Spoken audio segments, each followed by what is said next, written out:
Alright guys, welcome back to the channel. Today we're working on Caden's Honda CRF-E2.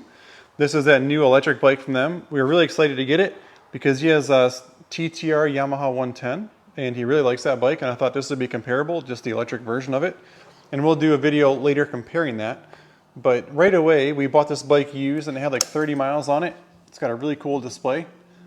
And in theory, once you turn the key on, this lights up. You should be able to hit this button, and when you hit it, it'll change this 0P. I think this means zero power. It changes that to letting the vehicle go. Problem is you can hit this button as many times as you want, and like 1 out of every 500 hits, it'll actually give it the throttle.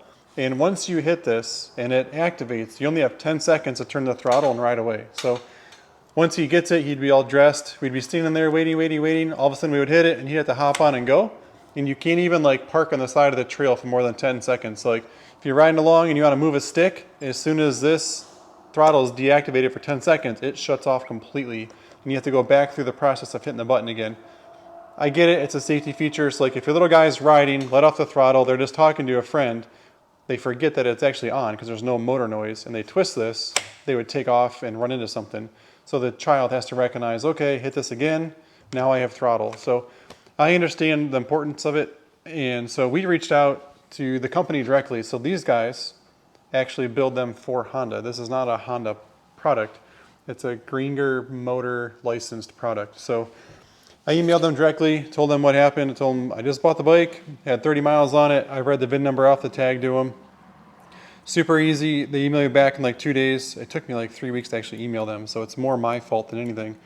And so they sent us a new switch for it, totally free under warranty, which I think is cool.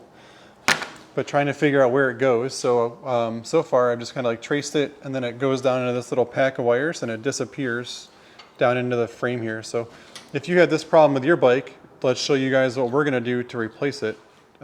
We've never done this before, so let's hop into it. So the first thing we're going to do is take the seat off with it. I have had the seat off one other time, so it's back here. Come on in, Ryan, show this. If I don't want to stab the seat, but the little pin gets pushed down in there. When we turn this out, it's just I guess you could use a flathead screwdriver if you wanted to. It's slotted for it. Just unscrews, and now we can show the whole seat. You tip it up a little bit, there you go. And so now the seat's off, and this exposes the battery. And I kind of originally thought that if I pulled the battery out, and we can, let me just twist this off of here, and then we'll turn this little knob. I thought if the battery is out of the way, I was hopeful that I had enough room to get down in there and replace this. But even with this out, so to get the battery out, I'm just turning this next knob. It's kind of cool. There's no tools needed so far. So if you bought a second battery, you could easily change it without any tools. So that's really cool on their part. And you can kind of see down in here better.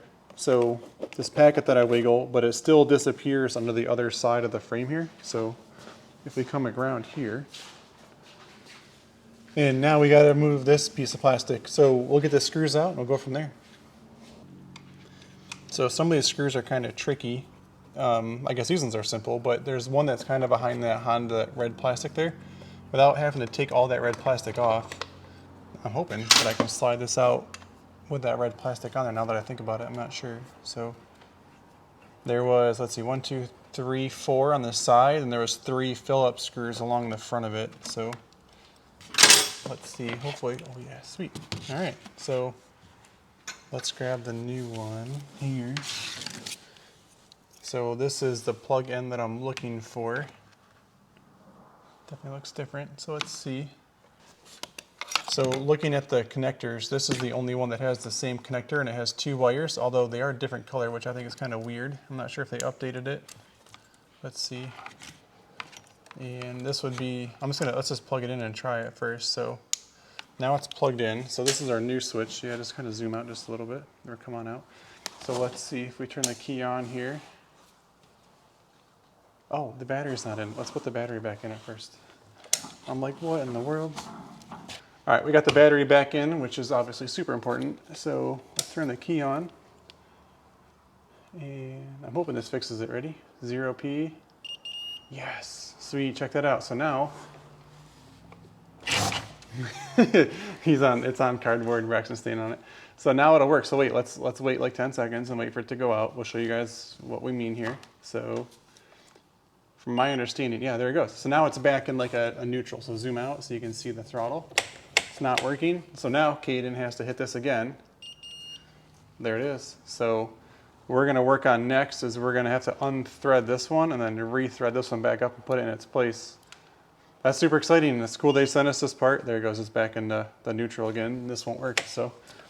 All right, let's work on rethreading this one. So what we gotta do is, we're gonna unplug the new one, get that right out of the way for a minute. Key is off too, by the way. So this is the old one, and we're gonna run it up through here. And there's one zip tie that we're gonna cut right here. If I cut it right, might be able to reuse it. So might be able to reuse that one, and then if you back out just a little bit, comes up into here, and then goes into this packet thing. So let's go to the other side of the bike here. All right, so basically all I gotta do is get it out of this windy packet. I think these things it's kind of unique how this works. You just kind of I'm not sure if I'll ever get this back on.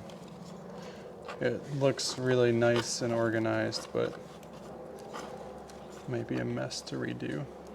And we'll wiggle this some more. Come right up through here.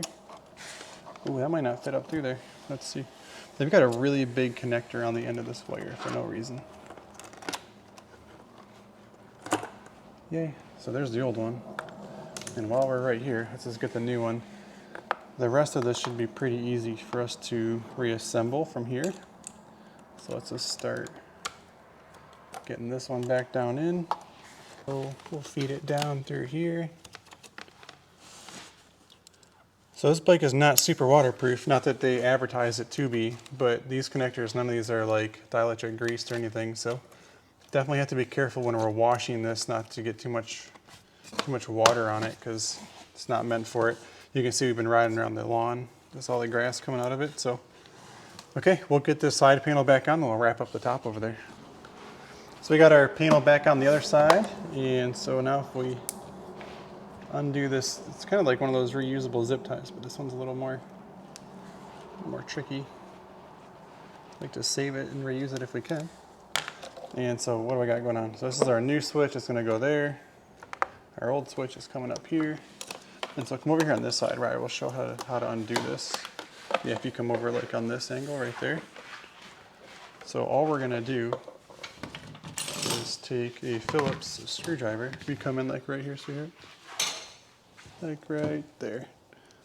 It's just a Phillips screw on all these switches, which is so close to the front brake. Can't fit the wire down through. There we go. I'm just going to reuse that back side of that same exact holder. So that's because it's already jammed in there. So now we got that. We'll get the front side of it back on. And then all we'll do is just use the Phillips screwdriver, we'll get it back on, and then we'll run that little snake thing that goes around the wire back on too. All right, Braxton's doing a great job. He's getting that little snake thing run back around the wires. We got the new start switch tightened back down on the handlebar there. And we did take this battery out, so if I just put this back there, this is kind of cool. I had never had the seat off until tonight. You just kind of tighten it back down with this little turn. And it puts pressure on the battery there. And our battery is connected and it's sealed. And then the seat is pretty simple. It just has a couple spots that it has to catch. So if I get it there. Two hands is always preferred, I suppose. There we go. Seat's on. We'll get this in, and then we'll go outside and let Caden ride around for a minute and make sure it works. Okay, Caden's gonna give us a demonstration. Come on in, right? Caden's got all of his safety gear on, of course. Just kidding. So tonight he's not actually riding it. We're just gonna do a quick little make sure it works demo. So turn your key on, your display will come on. Go ahead and hit it, buddy. Like, give it a good hit. There it is. Okay, now carefully ride away. Caden and careful aren't usually used together. All right, thank you guys for watching. That was just a really quick video on how to fix your CRF-2E. It's that new electric bike from Honda. We're gonna do some videos comparing this to his TTR, which is the Yamaha 110. So thank you guys for watching. Have a great day and enjoy the ride.